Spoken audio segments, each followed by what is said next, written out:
का कितना bright future आपको दिखाई दे रहा है? पाकिस्तान का ब्राइट फ्यूचर पहले उनके नोटाम में है। वो 2 दिन से घबराए हुए हैं और शायद या तो कुछ करेंगे, अपनी परीक्षण कर लें, या उनको लग रहा है कि अबे जो डिक्लेरेशन डिप्लोमेटिक विन जो हमारी है उससे उनको खतरा है। इसलिए भारत ने भी अपनी नोटम जारी की है सेंट्रल रीजन में, साथ साथ जब लाहौर और कराची पर रीजन में जारी हुआ। ये भी हमें समझना है कि हम भी पूरी तरह से सतर्क हैं। दूसरी बात, तालिबान से अब वो फंस गए हैं और कितने लोग मारे जा रहे हैं, 5 लाख से ज्यादा उनके जो लोग हैं उनको वापस भेजना है, इसलिए ये गए हैं वहां पर गुहार लगाने। और एक तरह से इंटीरियर मिनिस्टर्स कह रहे हैं कि अब आप हमारी एम्बेसी को चालू करो, हमारे साथ समझौता करो और जो विस्थापित लोग हैं उनको एक ढंग से वापस भेजने का तरीका देखो। सऊदी अरेबिया भेजो, दूसरे मुस्लिम कंट्री में भेजो, लेकिन हम त्राई परेशान हैं। लेकिन जिस तरह से बलूचिस्तान के लोग या खैबर पख्तूनख्वा में जो हो रहा है वो बहुत क्लियर है कि पाकिस्तान परेशान है दोनों फ्रंट पे। और जो हम समझ रहे हैं, हम जो कह रहे हैं कि वो अंडा अपने आप फूटेगा किसी दिन, हमें फोड़ने की जरूरत नहीं है, वो बिल्कुल दिख रहा है। चलिए तो इसी नोट पर ये खबर देखिए, दुनिया पर फिर मंडराया परमाणु युद्ध वाला खतरा।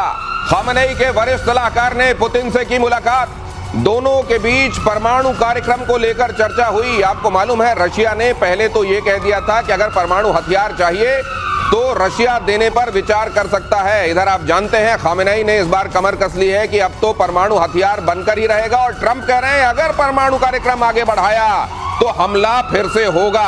नॉर्थ कोरिया ने कह दिया अगर हमला करोगे तो सीधे इजराइल पर इस बार हम मिसाइल फोड़ेंगे। इधर क्या होने वाला है ये, और क्या ये धीरे धीरे ये पूरे ईरान, फिर उसके बाद पाकिस्तान और कहीं इंडिया, ये क्या हर किसी को जद पे कोई भी एक मोर्चा बढ़ गया अगर मेजर गौरव आर्य, तो वो दूसरों को भी चपेट में ले लेगा क्या? 100% लेगा। ये तो देखिए वॉर एक बार छिड़ जाता है, इसको कंटेन करना, मैं तो बहुत सरप्राइज हूं दिनेश, मैं आपको बताता हूं, मुझे अभी तक नहीं समझ में आया। बहुत ऊपर वाले की कृपा है कि रशिया यूक्रेन का जो वॉर है ये अभी फैला नहीं इतना, सिर्फ यूक्रेन और रशिया के बीच में, ये बाहर कहीं गया नहीं अभी तक। वरना 3 साल से यूरोप के बीचों बीच, ईस्टर्न यूरोप ही तो है यूक्रेन, इट्स ईस्टर्न यूरोप, और यहाँ पे वॉर नहीं फैला। This is a miracle and it should be like that. जो ये बाकी बात कर रहे हैं ये लोग कि हम ये बम मार देंगे, अगर भगवान ना करे इसका 10% भी हो जाता है, 10% भी हो जाता है, न्यूक्लियर वेपन्स नहीं भी यूज होते, तब भी ये आग इतनी भड़केगी, फिर शायद इसको जिसको कहते हैं कि संभालना बहुत मुश्किल हो जाएगा दिनेश। बहुत दिनों तक दुनिया जब नॉर्मल रह लेती है तो कुछ दिनों में दुनिया को वो नॉर्मल होना भी खटक जाता है, और उसके बाद वो दौर आता है जब युद्ध होता ही होता है। इसलिए वर्ल्ड वॉर 1 देखा आपने, वर्ल्ड वॉर 2 देखा, क्या बहुत, क्योंकि कोविड के बाद ये समझा जा रहा था कि शायद इंसानियत अपने आप को संभालने में लगेगी, लेकिन उसके उस दौरान ये युद्ध का छिड़ जाना और फिर कई और जगहों का एक्टिव हो जाना इस तरीके से फ्लैश पॉइंट्स के तौर पर ये दिखाता है कि दुनिया को शायद शांति इस समय मंजूर नहीं है। अगली खबर देखिए, ईरान को डोनाल्ड ट्रंप की सीधी धमकी, फिर से एटमी प्रोग्राम शुरू ना करे ईरान। इजराइल पर अटैक किया तो घातक नतीजे, कहा अपनी सेना भेजेंगे इस बार। ट्रंप ने कहा बूट्स ऑन द ग्राउंड होंगे।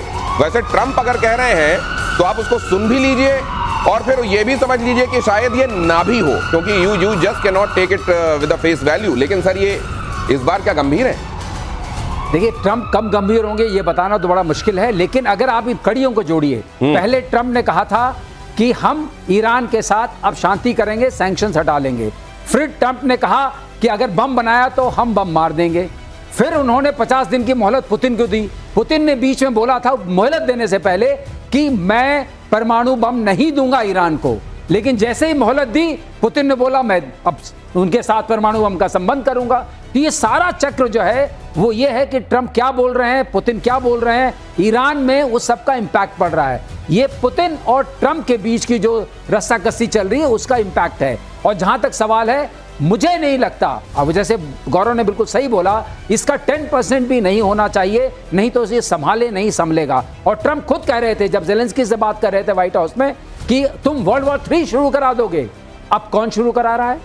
आप देखिए अब कौन शुरू करा रहा है। बूट्स ऑन द ग्राउंड भेजने का मतलब यह है कि आप वाकई वर्ल्ड वॉर 3 को आवाज ही नहीं दे रहे हैं, आप वर्ल्ड वॉर 3 को अपने साथ लेके जा रहे हैं। वर्ल्ड वॉर 3 को आवाज, न्योता, पीले चावल छोड़ छोड़ के आ रहे हैं कि आओ। हमास पर इजराइल ने फिर बरसाए बम। अगली खबर, इजरायली हमले में हमास का कमांडर ढेर। इजरायली सेना ने मध्य गाजा से भी लोगों को निकलने का निर्देश दे दिया। यहां पर पॉम्फलेट ड्रॉप किए गए हैं सर। ये वो जगह है जो अभी तक अछूती रही है, या तो नॉर्थ में या दक्षिण पे ज्यादा कार्रवाई हुई है, लेकिन इस बार मध्य गाजा में भी ये कह दिया गया कि चलो निकलो यहां से, अब कार्रवाई होगी।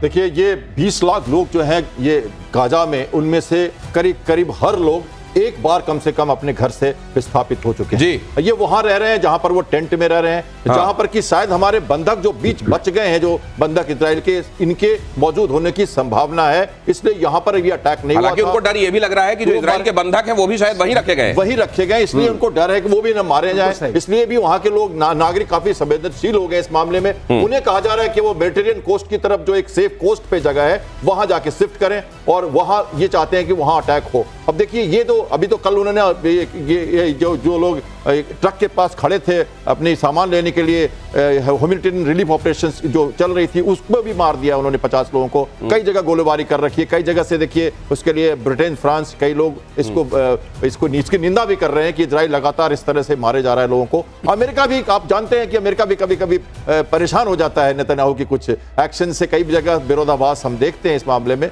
तो लेकिन इजराइल तो इजराइल है, इजराइल तो छोड़ेगा नहीं। लेकिन ये जो आप कह रहे हैं इसमें एक बहुत बड़ा तथ्य भी छिपा हुआ है। आपको अपना हित जितना खुद समझ में आएगा, उतना किसी दूसरे आपके साथी को भी समझ में नहीं आएगा, भले ही वो इजराइल के लिए अमेरिका ही क्यों ना हो। और इसीलिए कई बार आप देखते हैं कि इजराइल वो स्टांस लेता है जो खुद ट्रंप को चकित कर देता है। ट्रंप अगर इस दुनिया में अभी किसी से चकित हो रहे हैं तो वो एक ही देश है फिलहाल, वो है इजराइल। साथ में रहकर भी कई चीजें ऐसी करता है जो दूसरा जैसे डाली जाती है स्पिन में, वैसा हो जाता है। और गाजा में फिर मौत का तांडव। इजराइल हमले में मारे गए 85 फिलिस्तीनी, अलग अलग जगहों पर हुए अटैक में मौत। उत्तरी गाजा में खाना लेने में जुटे 79 लोग मारे गए।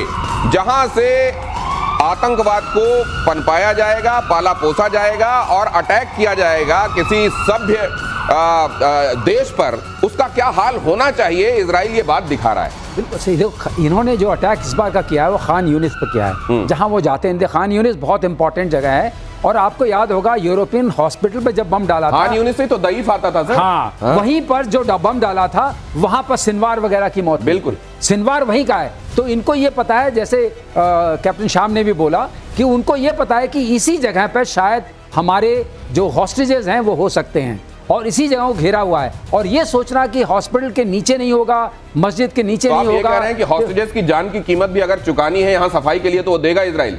इजराइल का हमेशा से रुख ये रहा है कि उन्होंने कभी भी हार नहीं मानी है, देश को कभी भी होस्टेज पे नहीं रहने दिया है, अपने लोगों की जीवन के लिए या मृत्यु के लिए। उन्होंने कहा हम सब जब तक हैं, देश को जिंदा रखना हमारी जरूरत है। और इसी आप देखिएगा किसी भी होस्टेज सिचुएशन यहाँ पर ही तो कभी भी ये एक बड़ी बात है। मेजर गौरव, ये कंधार वाला जो कांड हुआ, हमारा एक एयरलाइन जो है अपहरण करके ले जाया गया और आतंकवादी छुड़ा लिए गए थे, जो क्या इस तरह इजराइल का ये अप्रोच एक तरीके से लेसन भी है क्या बाकी देशों के लिए? नहीं, बिल्कुल। ये ले गए थे बहुत पहले 80s में, ईदी अमीन युगांडा में था, वो ले गया था।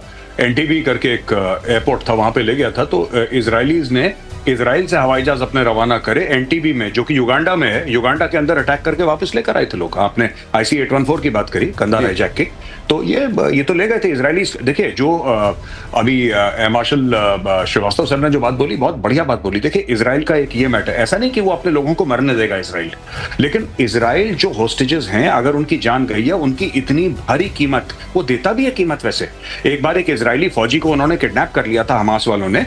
जब इजराइल ने फ्री करा तो उसके एवज में 1000 से ऊपर लोग छोड़े थे उसने, जो उसकी जेलों में थे। तो एक इजरायली एक तरफ और 1000 फिलिस्तीनी एक तरफ, ऐसा इजरायली मान। तो अगर आप वो छोड़ सकता है एक के बदले 1000 को, तो एक बात ध्यान रखना, एक के बदले वो 1000 को मार भी सकता है। ये इजराइल की पॉलिसी है। ये बहुत बड़ी बात, और ये डिफाइनिंग हो जाता है आने वाले दिनों के लिए। कोई देश किसी तरीके की सिचुएशन में कैसे रिएक्ट करेगा, ये घटनाएं बता देती हैं। जैसे ऑपरेशन सिंदूर के बाद हमने एक न्यू नॉर्मल सेट किया, और पाकिस्तानी सेना पर बलूच आर्मी का एक बड़ा अटैक, ये भी देखिए। BLA के धमाके में मारा गया पाकिस्तानी मेजर।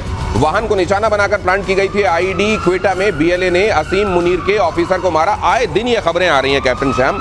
कितनी और देर आप देख रहे हैं कि बलूचिस्तान वाकई अपनी आजादी का झंडा फहरा देगा और पाकिस्तान खड़े खड़े देखता रहेगा? देखिए, पाकिस्तानी जो आर्मी है वो बहुत भय के हिसाब से जी रही है बलूचिस्तान में। लगातार उनको देखिए कई अटैक हो जाता है, कभी उनकी ट्रेन को वो कब्जे में ले लेते हैं, कभी उनके आर्मी वाले को कैप्चर कर लेते हैं। आप ये देख रहे हैं एक मेजर को मारना। ये घटनाएं ये दिखाती हैं कि बलूचिस्तान के जो उनकी जो BLA है वो काफी सशक्त है और उसको लोकल सपोर्ट पूरा मिल रहा है एक तरह से, और डिप्लोमेटिक सपोर्ट भी। और ये रोज की घटनाएं इनको अंतर्राष्ट्रीय रूप से स्थापित कर रही हैं, अपनी भविष्य के लिए, अपनी अस्तित्व के लिए इनको स्थापित भी कर रही हैं। और ये अपने आप को चाहते हैं कि अपने आप को उस न्यूज में रखें, अगर ये न्यूज में रहेंगे, क्योंकि बहुत साल से उनको दबाया गया है और वो सारी जो घबराहट उनके अंदर थी वो निकल के आ रही है। तो ये जो ऑफेंसिव पोस्चरिंग है ये वो लगातार मेंटेन रख रहे हैं और पाकिस्तान तो दुम दबाए आर्मी उनके वहां से भाग रही है क्योंकि लोकल सपोर्ट नहीं है। इसलिए आज न कल ये टूटना ही है। चाइना चाहे कितना भी कर ले, वहां पे आके वो एक एक्सटर्नल फोर्स के रूप में रहेगा। पीएलए अपना कामयाबी लेकिन मेजर गौरव आर्य, मेरे को एक बात समझ में नहीं आ रही है। इन्होंने ऑपरेशन बाम चलाया था अभी बलूचिस्तान में बलोच विद्रोहियों ने, और अभी ये आप देख रहे हैं ऑपरेशन तो उन्होंने समाप्त किया लेकिन कार्रवाई जारी है। ये मुझको याद दिला रहा है कि किसी एक बच्चे को रोज मार पड़ा करती थी और उसको स्कूल में जब इसी तरह की मार पड़ी तो कहा गया ये सजा मिली है तुमको। तो उसने घर में आके बताया वो जो आप करते हैं मेरे गाल पे रोज, वो असल में स्कूल में उसको सजा नाम से पुकारते हैं। ये यहाँ ऑपरेशन बाम जो है ये समाप्त होने के बाद भी मुझको लगता है इंटेंसिटी तो वही ऑपरेशन वाली है। नहीं, ऑपरेशन बाम जो किया था उन्होंने एक खास मकसद के लिए किया था और उन्होंने बोला कि ये पॉलिटिकल मकसद था ये करने का। दो it was a military strike on military targets, but उन्होंने बोला कि इसके ऑब्जेक्टिव पॉलिटिकल थे।